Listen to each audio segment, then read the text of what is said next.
আসসালামু আলাইকুম রহমতুল্লাহি বারাকাতু। আশা করি সবাই ভালো আছেন। তো আজকে যে বিষয়টা সেটা হলো যারা নাকি ফ্রান্সে আসার পর পাসপোর্ট হারায় ফেলান বা ইচ্ছাকৃতভাবে আপনার পাসপোর্ট লস দেখায়া নতুন করে সংগ্রহ করতে চান বাংলাদেশ এম্বাসি থেকে। তো এই জন্য আপনার পাসপোর্ট লসের জন্য যে জিটিটা লাগে এই জিটিটার বিষয় নিয়ে আমি আপনাদের কথা বলবো। তো এই দেশে যখন আপনি একটা পাসপোর্ট হারায় ফেলাইবেন, ঠিক আছে, তো আপনি 2 থেকে 3 দিনের মধ্যে বা তার চাইতে অধিক সময় যদি হয় আপনি যত তাড়াতাড়ি সম্ভব আপনার যে নিকটতম পুলিশ ফাঁড়ি আছে ফ্রান্সের ওইখানে আপনি চলে যাবেন।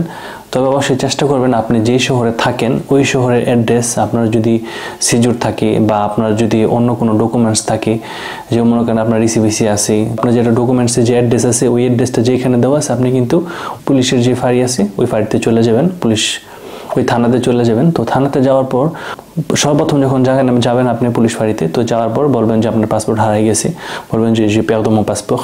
তখন সাথে সাথে আপনারা পুলিশ ফাঁড়ির ভিতরে আপনাদের কেউ একজন ঢোকার অনুমতি দিবে। তো ঢোকার অনুমতি দেওয়ার পর আপনারা কেউ একজন এসে নিয়ে যাইব এই আপনার যে জিটি আছে, আসলে বাংলায় তো আপনার জিটি বলে, ফ্রান্সে ওটা বলা হয় না, ফ্রান্সে বলা হয় ডিক্লারেশন মার্কোরেন্ট, মানে পাসপোর্ট হারিয়ে গেছেন এই বিষয়ে আপনার কি একটা জিটি করতে চান, তো এটা বলা হয় ডিক্লারেশন মার্কোরেন্ট।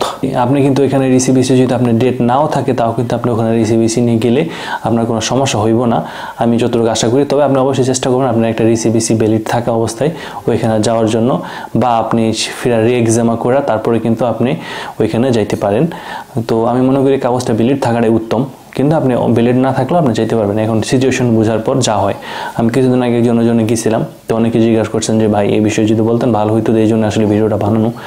তো ওখানে যাওয়ার পর আপনার কাছে ডিটেলস চাইবে যে বলতে, মানে আপনার পাসপোর্টটা কবে হারাইছে, কোথায় হারাইছে, মানে আপনার কাছে আনুমানিক একটা কথা বলবো। আনুমানিক আপনি তো জানেন না কোথায় হারাইছে, আপনি আনুমানিক একটা ডেট দিতে পারেন যে এই সময় থেকে এই সময়ের মধ্যে আমার পাসপোর্টটা হারাইছে, কোথায় হারাইছে, মানে একটা অ্যাড্রেস বা একটা সময় দুইটি আপনার কাছে জিজ্ঞেস করবে, এবং আপনি যে গ্রাম বা শহরে হারাইছেন এই শহরের নামটা কিন্তু আপনার কাছে জিজ্ঞেস করবে। তো আপনি এটা দেওয়ার পর আপনার পাসপোর্টের যদি একটা ফটোকপি থাকে আপনার মোবাইলের মধ্যে, এটা দেওয়ার চেষ্টা করবেন, তাহলে তারা পাসপোর্টের যে নাম্বারটা আছে এটা কিন্তু উল্লেখ করে দেব, এবং পাসপোর্টের যে ভ্যালিডিটির বিষয়টা আছে কবে থেকে কবে ভ্যালিড, এটারও কিন্তু তারা ইস্যুটা উল্লেখ করে দেবে সুন্দর মতো। তো অবশ্যই চেষ্টা করবেন আপনার মোবাইলে যদি একটা পাসপোর্টের ফটোকপি থাকে ওটা দেওয়ার জন্য, বা আপনার একটা ফটোকপি থাকলে অবশ্যই ওটা নিয়ে যাওয়ার চেষ্টা করবেন। পাসপোর্টটা হারিয়ে গেছে ওটা তো নিতে পারবেন না, আর ওটা না নেওয়াই ভালো। যদি আপনি যেইভাবে ডিক্লেয়ার করতে চাইতেছেন এর থেকে যদি পাসপোর্টে ডিফারেন্ট থাকে তাহলে কিন্তু অবশ্যই আপনি জিনিসটা খেয়াল রাখবেন, নাহলে কিন্তু পরবর্তীতে আপনি সমস্যায় পড়ে যাবেন। কারণ আপনার যদি পাসপোর্ট নতুন করে উঠাইতে যান ওই ক্ষেত্রে যদি আপনার পাসপোর্টের সাথে যেভাবে আপনার পাসপোর্ট উঠেছে ওইটা যদি মিল না থাকে এই ক্ষেত্রে কিন্তু আপনার সমস্যার সম্মুখীন হবেন, কারণ তারা কিন্তু স্পষ্টভাবে আপনার এখানে উঠাই দিব যে আপনার সমস্যাটা কোথায়, ঠিক আছে। সম্পূর্ণ পাসপোর্টের মতো কিন্তু তারা আপনার এই জিটিটা করে দিবে। তো সাধারণত জিটির 2টা কপি থাকে, তো জিটির লাস্টে আপনার একটা সিগনেচার করতে হবে 2টা কপিতেই, কারণ একই জিনিস। তো একটা তারা রেখে দেবো আর একটা কিন্তু তারা আপনাকে দিয়ে দিবে। তো একটা জিনিস অবশ্যই মনে রাখবেন, এই জিটিটা করার পর কিন্তু নেক্সট টাইমে যদি আপনি কাগজটা হারিয়ে ফেলেন আপনি কিন্তু আবার যে কাগজটা আনতে পারবেন না, ঠিক আছে, এটা একবারই দেওয়া হয়।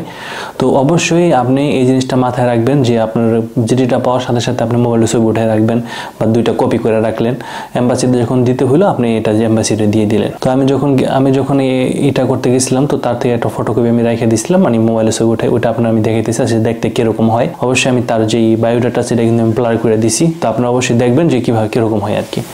ক্যামেরাতে আমি দেখাইতেছি। তো আপনারা যখন ডিক্লেয়ার করবেন আপনাদের কাগজটা কিন্তু এরকম একটা জিটির কাগজ দিবে তারা, যেটাকে বলা হয় ডিক্লারেশন মার্কোরেন্ট। এখানে লেখা আছে ডিক্লারেশন মার্কোরেন্ট। তো এরপর আপনার এখানে সব বায়োডাটা কিন্তু আপনি দিয়ে দিবে সুন্দর মতো। দেখেন এখানে আপনার নাম টাম যা আছে সব কিছু, এবং আপনার পাসপোর্টের যে নাম্বারটা আছে এটাও কিন্তু আপনার পাসপোর্টের যে নাম্বারটা আছে এটা কিন্তু এখানে দিয়ে দিবে, এবং আপনার ডেট ভ্যালিড কতদিন ছিল পাসপোর্ট এটাও কিন্তু আপনার সম্পূর্ণ এখানে দিয়ে দিবে, এবং এরকম একটা পেপারস হবে, ঠিক আছে। এখানে তারা একটা সিল মেরে দিচ্ছে, নিচে কিন্তু তারা সিগনেচার করে দিছে। তো এটাই কিন্তু আপনার পাসপোর্টে যখন এই লস্ট পাসপোর্ট থাকবে এটাই কিন্তু আপনার তাদের দিতে হবে, তখন কিন্তু আপনার এই যে জিটিটা আছে বা ডিক্লারেশন মার্কোরেন্ট এটা কিন্তু আপনার দিতে হবে, এবং আপনি এটা কিন্তু আপনার সাথে করে নিয়ে যাবেন যখন আপনি এম্বাসিতে ফিঙ্গার দিতে যান বা আপনার ফর্মটা জমা দিতে যাবেন, তখন কিন্তু আপনি এটাও নিয়ে যেতে হবে সাথে করে। তো এটাই কিন্তু আপনার সবচেয়ে মূল্যবান, ঠিক আছে? তো অবশ্যই এটা সাথে করে নিয়ে যাবেন।